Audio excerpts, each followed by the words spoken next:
17 दफा दाबी 10टी central trade union मानकर धर्म सर्वभारतीय बंद डाका दि जाए कि आज 17टी पॉइंट मध्य घरोईकरण एवं अन्य पाखे निजुक्ति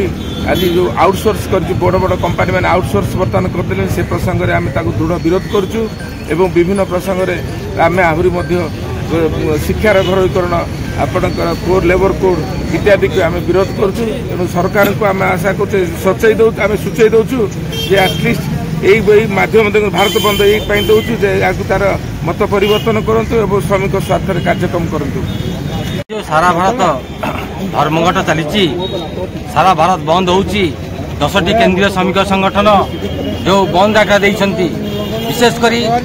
केंद्र बीजेपी सरकार और राज्य बीजेपी सरकार जो भाव में श्रमिक मान जो आईन थिला से आईन को कड़ाकड़ी कर लागू करिया कथा किंतु वर्तमान से आईन को उठे दउछंती एवं कड़ाकड़ी लागू करनांती एवं नुआ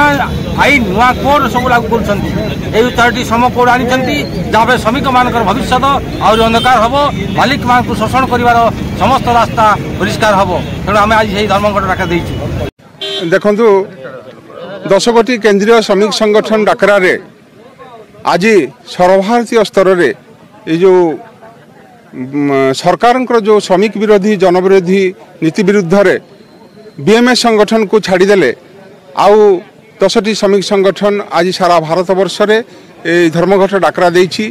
या पछरे मुख्य उद्देश्य है जो सरकार श्रमिक विरोधी नीति जो 84 गोटी श्रम आईन जो श्रमिक जाति जो श्रमिक समाज जो बहु कष्टलब्ध जो आईन हासिल करथिले श्रमिक माने से जो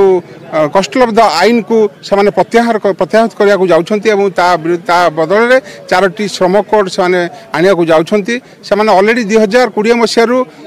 पार्लियामेंट रे पास कर सारे किंतु प्रबल श्रमिक मानकर जो आंदोलन फल से बर्तमान लागू कर पारना एवं जो 4टी श्रम कोड कर जो श्रमिक विरोधी नीति करछंती आपण देखंतु श्रमिक मानकर जो आईनगत अधिकार से माने पाइबेनी जो आंदोलन करिवार जो अधिकार तांको पाखरे अछि से आंदोलन करिवार अधिकार तांको पाखरे रहिबनी जो स्ट्राइक नोटिस बर्तमान 60 दिन पूर्व दवा पड़ो जो से माने इजी ऑफ डूइंग बिजनेस पुंजीपति मानक पई इंडस्ट्रियलिस्ट मानक पई से माने व्यवसायिक सरलीकरण करने ये जो श्रमिक मानकर जो स्वार्थ को जलांजलि दे ये सब नीति नियम प्रणयन करने जाउछंती। यारी विरुद्ध रे आम नाल्कर जो सब कोऑर्डिनेशन कमिटी अच्छी समस्ते आज आम एठी अच्छु एवं दुर्बल यदि आगामी दिन में यही आईन प्रत्याहृत न करा जाए एवं जो कला आईन को जदि सरकार प्रत्याहार न करती आगामी दिन में यह आम निश्चय दृढ़ीभूत करूँ। आज धर्मघट बहु पूर्व निर्धारित होता आपण मैंने जानते जे श्रमिक मान अहित 4टी श्रम कोड लग जाए श्रम कोड को बातिल करवा आम 10टी जाक ट्रेड यूनियन मिलित भाव में लड़ाई कर आज आंदोलन से सरकार जो पीएफ एवं ईएसआई रे सीलिंग लगे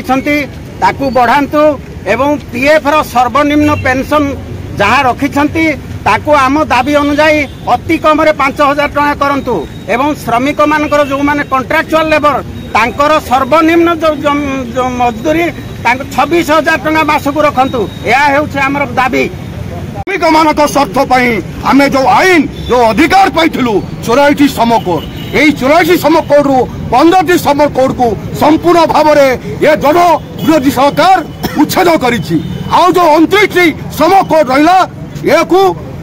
काट छाट कर 4टी कोड परिणत करिछि जोटा श्रमिक मान को गोटे श्रमिक भाव में खटेब एवं से न्याय दाबी पाइबारे एमाने केबे सफल हेबे नहीं तेणु यही श्रम कोड को विरोध करी 7 दफा दाबी मैं सारा भारत बंद कर डाकिछु आज 25 कोटी लोक आज रास्ता उपर ओह्लौछंती। मो नाम जी बाबुल सेठी मो नाल्को समन्वय ठिका समन्वय कमिटर सभापति। आज सरकार जो श्रम आईन परिवर्तन करने जाऊँगी एथिरे संपूर्ण ठिका श्रमिक माने बहुत क्षति सहे तेणु आज देशर जो 10टी ट्रेड यूनियन यही जो डाकरा देते आम संपूर्ण ठिका श्रमिक हिसाब से नाल्कर आम संपूर्ण सहयोग करुचु। सरकार जो श्रम आईन को मारणा नीति करुँच श्रमिक परिवार एवं सारा देशर श्रम परिवार बहुत क्षति सहे आउ ए क्षति जो हम एपाई केंद्र सरकार संपूर्ण दायी रे। आज आम धर्मघट को ये ओह्लैचु कि जे आज जो जगह स्थायी निजुक्ति मिलवा कथा लोक स्थायी जगह गुड़े स्थायी निजुक्ति दि जाऊनी एवं स्थायी निजुक्तिर कौन रास्ता सरकार खोलु ना। द्वितीय स्थायी निजुक्ति जगह लोक मान कंट्राक्चुअल लेबर आनिक कार्यकारी करुँच आउटसोर्सिंग करुँच जो थे कि कौन श्रमिकर जीवन कौन ग्यारंटी ही ना जे से आगामी दिन में ये गोटे सुखमय गोटे शांतिपूर्ण परिवार जीवन यापन कर ये हूँ गोटे मुख्य उद्देश्य जेहेतु मनुष्य गोटे सामाजिक प्राणी जदि श्रम करिक गोटे सामाजिक प्राणी ही रही पारानी से गवर्नमेंट ताले करुच्ची कौन ये हूँ आमर प्रथम उद्देश्य कि जदि सरकार लोक को उचित मार्ग में स्थायी निजुक्ति देवा सहित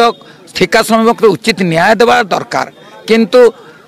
से हो पार नवा हेतु आमे माने घोर विरोध करुचु जे तमे श्रम आईन तो परिवर्तन करने को चाहते से आम विरोध करुचु कहीं ना एबे जो एते स्ट्रॉन्ग श्रम आईन थाइबा सत्ते गोटे गोटे केस